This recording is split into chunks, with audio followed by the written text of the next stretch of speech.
So I want to talk to you today about two things. One is your background as a person in the specialty coffee industry, but really important is talk about this book today because this is the coolest book I've ever seen. Oh. I know this does not exist anywhere in the universe. So let's get to you first.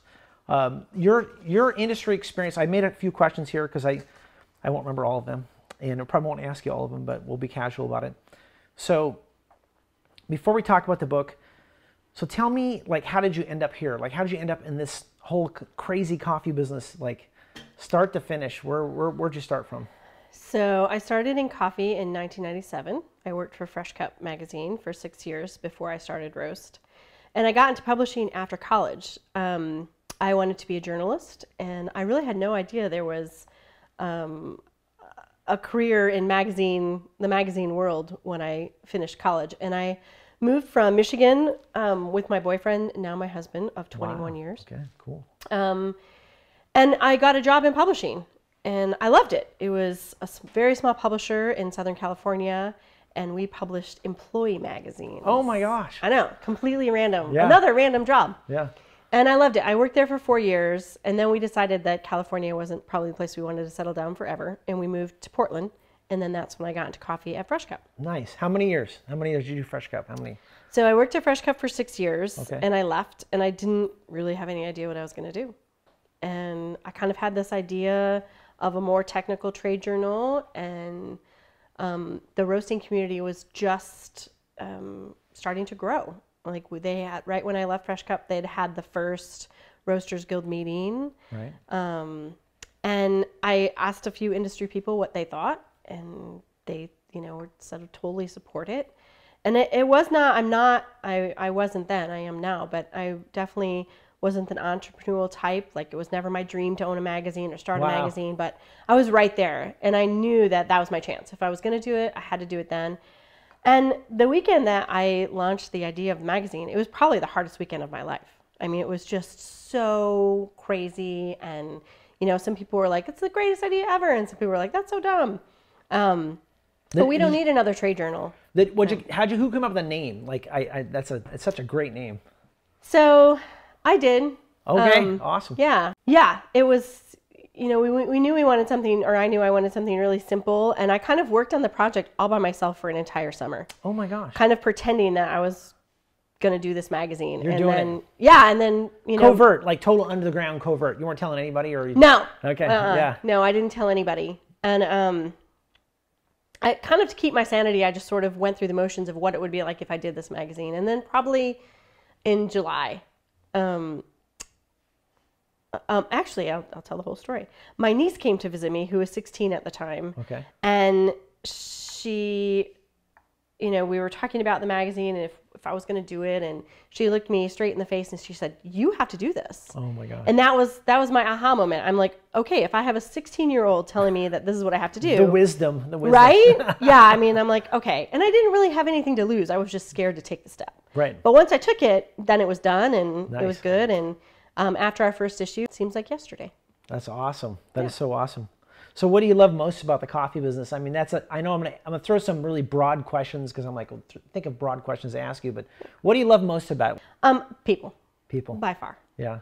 Like, I love coffee, but the people in the especially coffee industry make everything, every day, everything that we do, everything that we put into the magazine, they make it worth it.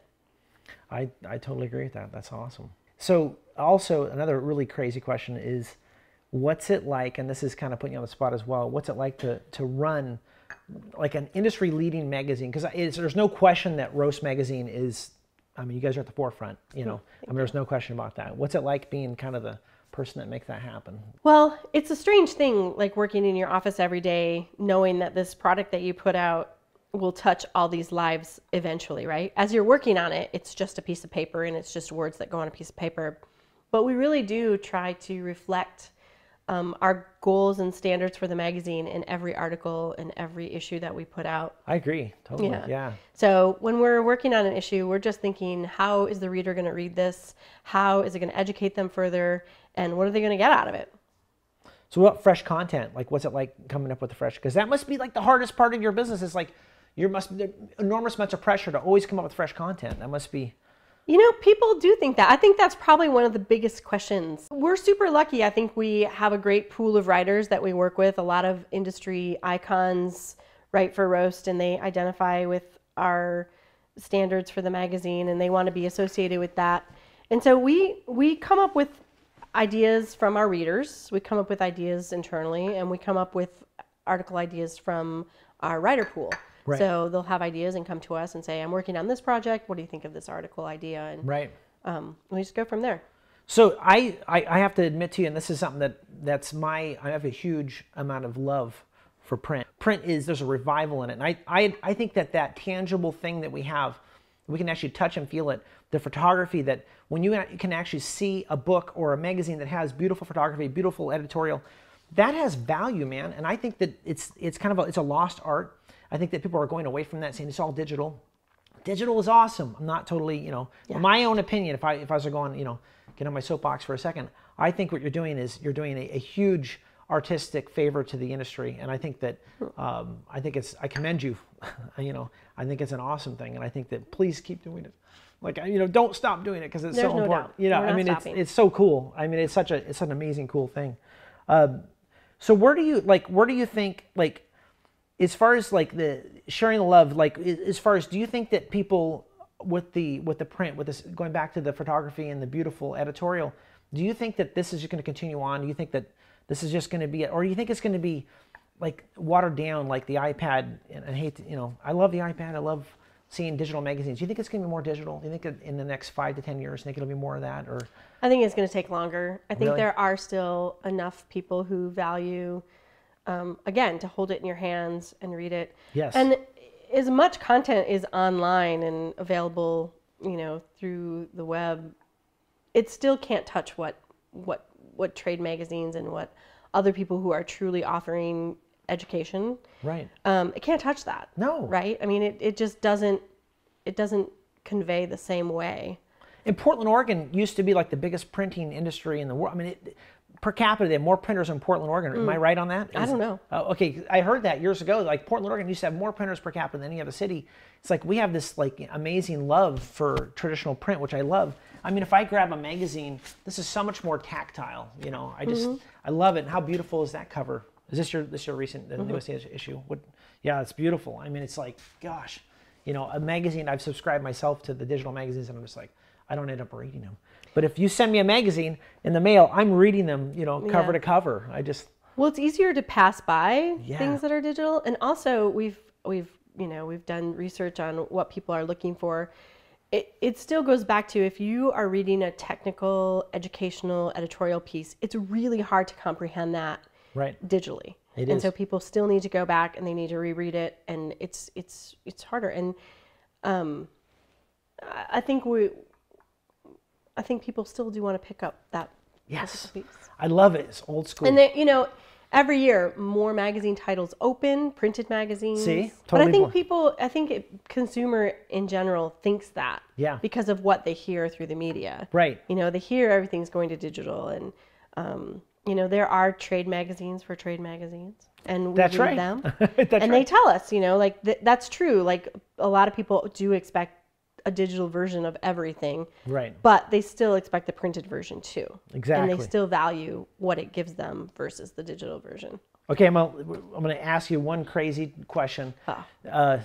Career choice. Do you think that, like, if you were not in the situation you're in now, what did you think when you were younger? Because I've known you a long time. Yeah. You and I go back pretty long time. What did you think back when you were young you'd be doing right now?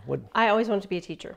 Oh my gosh. I went to school to be a teacher. Oh my gosh. Uh-huh. Okay. Yep. All right. Yep. I finished all of the, I did some student teaching. I finished my undergraduate work in teaching. And then I really wasn't sure what I wanted to do. But like I said, we moved from California, and my husband had a 3-month contract there for some work. Wow. And he's like, do you want to go for 3 months? I'm like, I've never crossed the Mississippi. I'll go. Right. And we never went back. And I think that changed my entire career path. Wow. I realized that maybe I didn't really want to be a teacher. Okay, so segue into your book. So I think you became a teacher. I mean, this is absolutely. No one's ever thought of that before. Yeah, you That's became a so teacher. nice. This is totally what's happened to you. I never Yes. thought about. Yes, the Book of maybe I could Roast. become a teacher. For Not in the sure. traditional way. Yeah, yeah, and I think that this is what I want to talk about this now. I've been just dying to talk about this. So I thumbed through it. So you sent it to me. I guess it's been a while since we talked about doing this interview, but I got this yesterday, and I haven't had a chance to read all of it. But last night, I'm just like, holy crap, this is insane. I'm going through this book. Give me if you were to give me like a synopsis of what are you trying to achieve with this book, with the Book of Roast? What are you trying to achieve? What's the idea? Well, just real quick and. Yeah, well, we feel like we really are an educational tool for the roasting and coffee community. And we knew we had all this amazing content in our archives. And it wasn't easily accessible the way that it was, like here or there or, in a million different places. So we just wanted to, put out this book to help people roast coffee and learn about coffee. And I feel like we did that. We've been working on the project for a really long time. And I knew that when I wanted to do a book, I didn't just want to do a book. It had to be up to the roast standards. Right. And it was really, the first time that I saw a proof, I was blown away. Nice. I knew what was in it, but putting it all together and seeing it all in one place was the amazing part to me. Like knowing that we had a hand in helping the authors put those great articles together. And then we did write some new content to sort of fill in holes that we thought were missing or we could offer more information. It was really amazing to see it all come together. Well, I mean, me as a fellow roaster, so I own Millars Wood Roasted Coffee, and we're a very small roaster, so we're not like a big player. But I just kind of thumbed through it and I go, man, if I would have got this information when I was younger, just starting to roast, it would have put me, catapulted me much farther forward. Because you could actually maybe find, I don't even think you could find this information until right now. I think that you guys have really, this is a compilation of your life's work. I mean, it's a compilation of our best work for sure. Yeah, nice. Like when we were looking at all the categories that we wanted to put in the book, we went and picked the best articles that we've written about each subject. And so when it came down to it and it all came together, it's really solid. It's huge. How long did it take you and your team to do it? Like as far as your people, like how long did it take you? Like if you were to really think back from beginning to end, what do you think it really took you? Well, we started working on the project. The project came up like 5 or 6 years ago, and we would start and then we would stall and we would start and stall just because once we started to scratch the surface, it just seemed so big. Right. And I really was, insistent that we put out something to match roast quality. Like we can't, as an authoritative person on roasting, we can't put out something that's halfway. It has to be all the way. That's right. So we stalled a lot. And then last October, we finally said, and every year we've kind of said, okay, by SCAA or SCA, nice, we'll have this book done. And then this past October, we finally said, okay, this is it. We're doing it. And, we came up with a timeline. And it was hard to stick to. I thought we might lose our art director, who was our first team member at Roast and is still with us today. Oh, 14 years. Yes. That shows that people love being there, and so they like their job. Well, he's amazing. I feel blessed every day. Thank you, Jeremy. What do you think your target readership is? Who do you you're always of course you're always talking about demographic, that's your business. But what is your target? Who do you think is just roasters, or do you think it's cafes, or what are you thinking? So in the beginning, it certainly started out as roasters, that was our target. But what we found happened is there really wasn't a place where people could go for higher end editorial, not just about roasting, but about green beans, about distributing, about other topics other than roasting. And I feel like we grabbed the upper level of the industry in terms of people that are really serious about learning more. They're willing to dive into the magazine and take the time to read it and digest it. Who's right now, who's been the best response?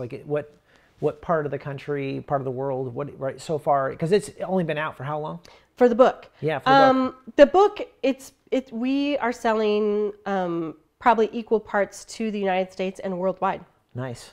Yeah. How long has it been out? It launched on April 17th. April 17th. Okay, so it hasn't been that long. No. So that's crazy. Okay, so right now, I think you guys have considered the ebook version.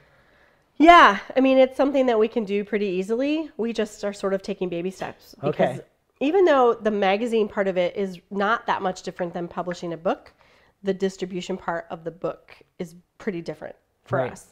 Okay, so this is going to be presumptuous and future thinking. I always call it future tripping.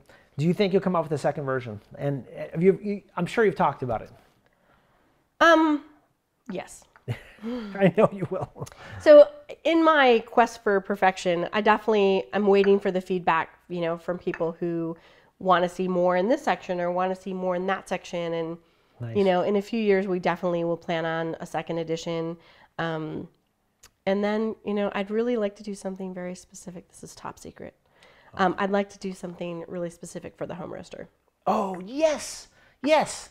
Because there's another guy that did that for a while. He's already made this little book, right? Yes. We know. We won't mention him. No, we can mention him. He's our friend. Is it Kenneth? Yes.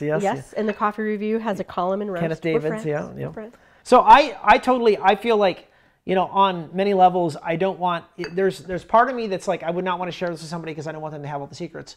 But then the other part of me is like, because it's so comprehensive, it's insane. But the other part of me is like, you know what? To share this information, I think, is the greatest gift of your career's work. And I'm totally honored to talk to you about it and hopefully share it with the world as well. But definitely worth buying the Book of Roast, for sure. Thank you, Connie. Oh, thank you.